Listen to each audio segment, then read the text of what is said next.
Hello guys, क्या आप लोग जानते हैं कि आप जो है माइक्रोसॉफ्ट एक्सेल के अंदर एक टेबल बनाते हैं, एक इनवॉइस तैयार करते हैं, इसका क्वांटिटी और रेट ये मल्टीप्लाई करेंगे तो इससे जो है इनका अमाउंट आएगा। ये फार्मूला अप्लाई हो जाएगा। विदाउट फार्मूला जो है ये किस तरीके से हम करते हैं कि हर एक चीज जो है विदाउट फार्मूला से बनी बनाई खुद ही जो है टोटल अमाउंट आ जाए इनका। तो किस तरीके से करेंगे, तो सबसे पहले एग्जाम्पल देता हूँ। ये नाम लिखा है, इसका जो है क्वांटिटी मतलब 30 है और रेट है 7। तो हम क्या करेंगे, लगाएंगे इक्वल, ये quantity multiply by rate. Quantity और रेट मल्टीप्लाई करेंगे तो इससे जो है मुझे टोटल अमाउंट आ जाएगा।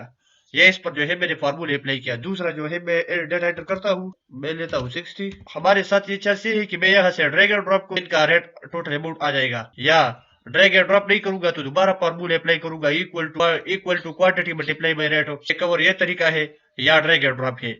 मैं चाहता हूँ कि ये सारी चीजें ना हो जाए और हमारा जो है ये सारी चीजें खुद ही कैलकुलेट हो जाए। तो क्या करेंगे, हम टेबल फॉर्मेट में कन्वर्ट करना पड़ेगा मुझे। मैं यहाँ से लेकर यहाँ तक जो है सेलेक्ट करूंगा सारा और इस टेबल पर क्लिक करूंगा। जैसे मैंने टेबल पर क्लिक किया और ओके पर क्लिक किया, तो देखो सारा जो है क्या हो गया, हमारे साथ ये चीजें आया है। यहाँ से क्या करूंगा, ये सबसे पहले टेबल फॉर्मेट में कन्वर्ट करूंगा और इसके बाद तीसरा डेटा एंटर करता हूँ और लेता हूँ 70। यहाँ तो देखो सारा जो है इनका डेटा आया है। यहाँ से दूसरा नेम लेता हूँ मैं यूसुफ, इनका 60 20। यहाँ तो देखो सारा खुद ही आता है, इनका डेटा जो है खुद ही कैलकुलेट होता है, खुद ही फार्मूले पर अप्लाई होता है। क्या किया मैंने, ये मेरे जो है टेबल फॉर्मेट में कन्वर्ट किया। स्टूडेंट्स, इस तरीके से हम ये सारी चीजें इजीली परफॉर्म करते हैं माइक्रोसॉफ्ट एक्सेल के अंदर टेबल फॉर्मेट के थ्रू। अगर आप लोग जो है स्टूडेंट लॉग वीडियो देखना चाहते हैं तो इसका लिंक आप लोगों के लिए इस वीडियो के डिस्क्रिप्शन बॉक्स में मिल जाएगा। इस पर क्लिक करें और पूरा मेथड सीखें।